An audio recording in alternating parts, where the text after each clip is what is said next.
Beef Sticks is back, and it's part 2 of the Wednesday Wars going on between WWE and AEW. We're dubbing this week Fyter Bash. How you feeling, Fat Mac? Hey, I think Fyter Bash is going to be even better than the Great American Fest. Yes, it can only get better, right? Week it always after does. Week in, week out. I mean, the ratings go down each week, but god damn it, it's better. I mean, Keith Lee is your double champion, coming with the North American Championship and the NXT Championship. I mean, Who would have bet against that? Fat Mac, maybe, probably, actually. I would have bet against it, but at the same time, not only did I expect it, I'm behind it. I think it's a good move. Cole's had it for 400-plus days. I can't tell you how many days, but 400-plus days, well over a calendar year. Anybody who listens to this podcast knows I love the lengthy title reigns, whether they're half a year, a full year, whatnot. Cole solidified himself as he's going to be top 5 NXT champions 20 years from now, I think. Yeah. Cole, Gargano, Balor.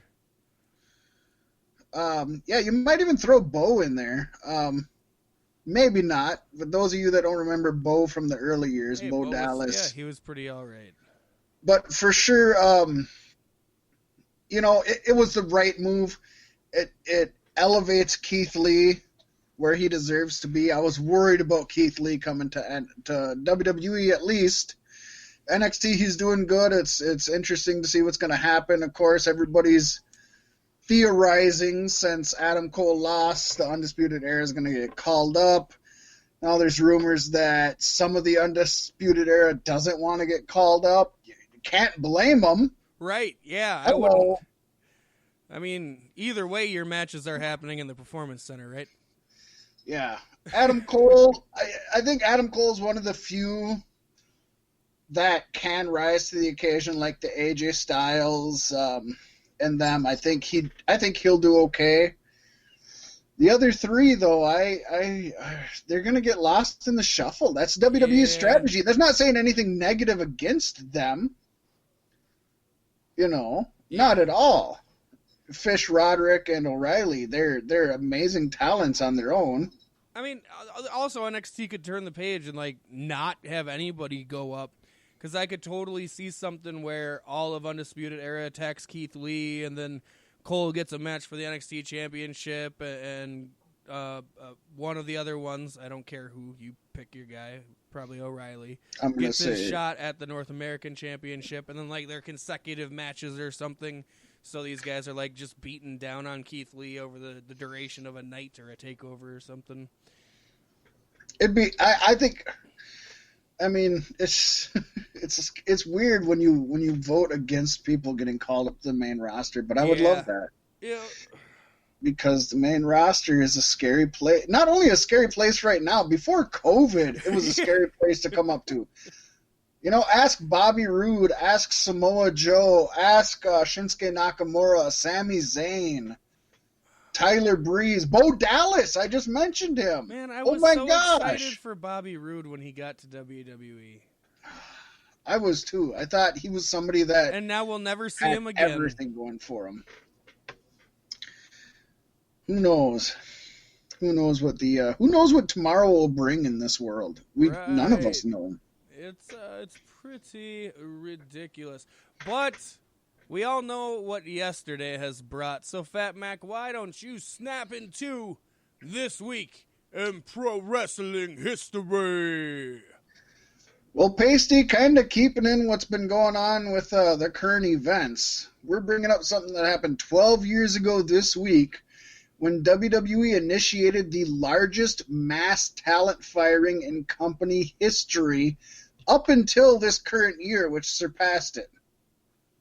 The press release from WWE.com when the first firings came down stated, on July 5th and proceeding through July 10th, those fired included Mark Jindrak, Maven, Shannon Moore, Akio, Gangrel, Billy Kidman, Little Spike Dudley, Kevin Freitag, Jackie Gaeta, Matt Morgan, Don Marie, Joy Giovanni, Hiroko, Kenzo Suzuki, Marty Jannetty, Jim Cornette, Ivory, and the Blue Meanie. 18 on-air talents, all released within 1 week. And then, going to break the rules a little bit here and go into the next week. The very next week, OG referees Earl and Dave Hebner were fired for selling counterfeit WWE merchandise. Yeah, y'all think of Earl Hebner as being a heel because of the Montreal Screwjob. How about him bootlegging WWE merchandise to fatten his own pockets? He's way more People legendary forget about that shit. Hell Yeah. Both Hebners had been with the WWE since the 1980s. For those of you counting at home, that makes 20 releases from WWE within just over, we're cheating a little bit, 1 week. Pasty, it was a dark time indeed. Yes, indeed. History does tend to repeat itself as we find ourselves in another dark ages, but even still, mass cuts on a yearly basis are kind of getting bigger and bigger as time goes. It's kind of been the norm. You always know that right after WrestleMania season, there's going to be a significant amount of cuts, whether that's 5 or whether that's 15. You always know it's coming. And a few always manage to surprise you. Oh, for sure. A few that have survived surprise you, and a few that are cut surprise you on both ends. Truth. When you're like, I knew this guy was going to be gone. It's like, oh shit, he made the cut again. 30 years on Superstars, and the fucker's still going. Well, you gotta take out the old to make room for the new, the beasts, the next upcoming, and I think JRR has got a nice story about that with our good friend and Minnesota statesman, Brock Lesnar. We could have signed Brock after his junior year, but, Jay felt like, as a favor to Jay, his old teammate Jerry Briscoe, and with my blessing, made a deal that we would not sign him. I never told Vince this story because he'd wanted me to go sign him right away. But we made a commitment that we would not try to steal Brock from them, and so he could come back his senior year and try to win the NCAA national championship at the heavyweight division, the marquee division, marquee weight, and he did. So they signed a contract to not sign a contract. They verbally agreed to not sign a contract. I just love that JR went behind Vince's back like that. Like, how deep? That's very JR-like. Like, he's just like, we didn't tell Vince because he'd want us to sign him right then. And Jerry Briscoe wanted to do a favor for his boy. So, big ups to JR. And you never know what would have happened if Brock Lesnar came in a year earlier. It might not have had the impact it had. I mean, Brock Lesnar's story is like a perfect example of just everything working 100%. Yeah. Nothing's gone wrong in the Brock Lesnar story other than that one shooting star press at WrestleMania. That, by the way, he did perfectly like 10 times on house shows and just fucked up at Mania, which is the only one that matters, but still. Good for JR. Good for JR for being JR and Jerry Briscoe for being stand-up guys and just being like, you know what? We'll hold off a year. We'll get you your championship. It's the gentleman's approach. Besides, it really is. What if Brock came in a year earlier? He could have been the biggest failure in the company. That's kind of my point. Yes. But something that won't be a failure is something we don't know much about, Pasty, which is sad but true. It's the way that the taping schedule is going between our podcast and their shows. We got New Japan Pro Wrestling Dominion 2020. Oh, it's always a good one.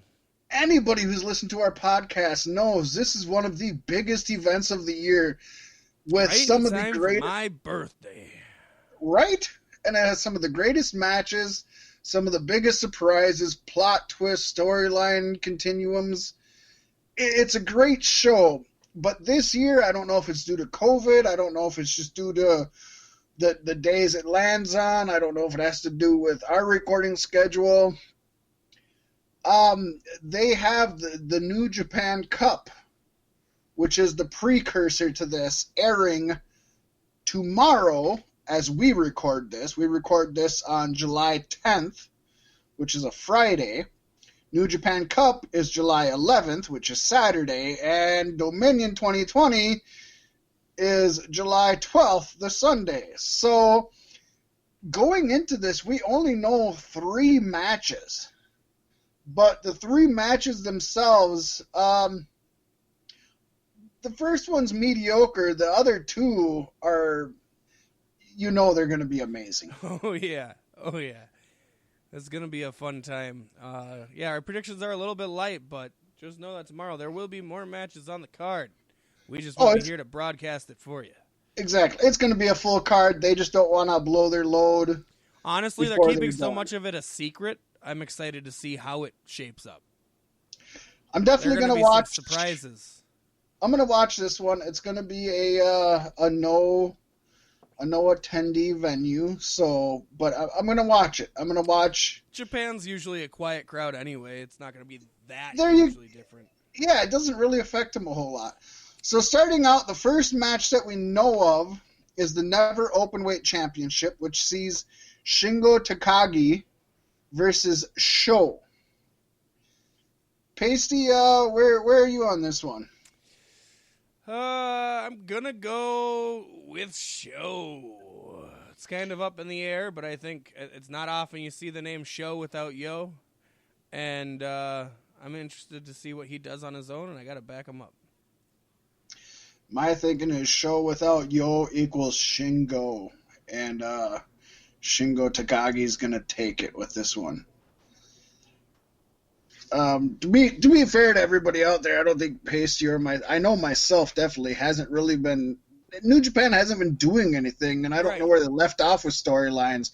So we're just shooting in the dark right now. I always shoot in the dark with New Japan. I only watch it like 2 or 3 New Japan shows a year, but I always make sure they're the ones that I'm going to be most impressed with, and Dominion never lets down.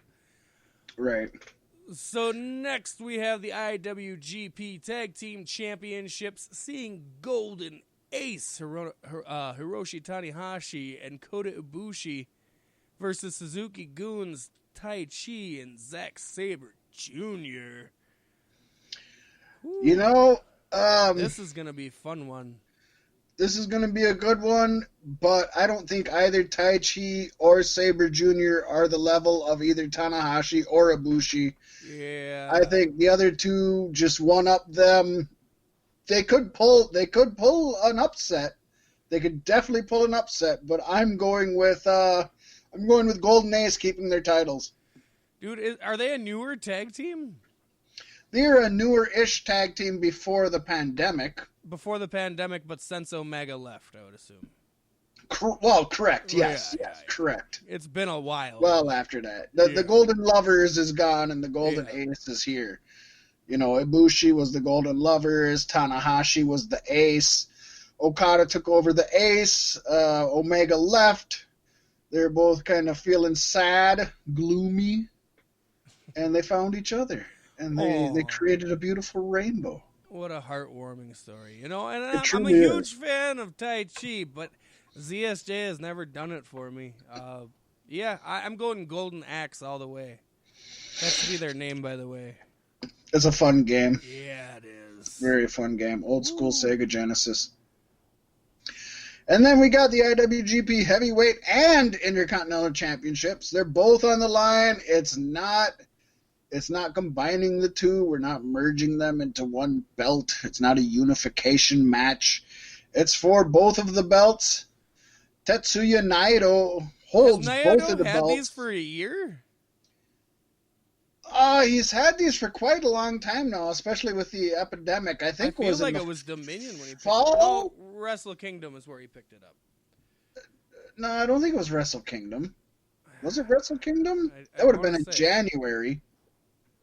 Well, yeah, this year has seemed like a year in itself already, so that could be it. Well, maybe it was Wrestle Kingdom. Yeah, yeah. We'll say yeah. We don't know what that means. So now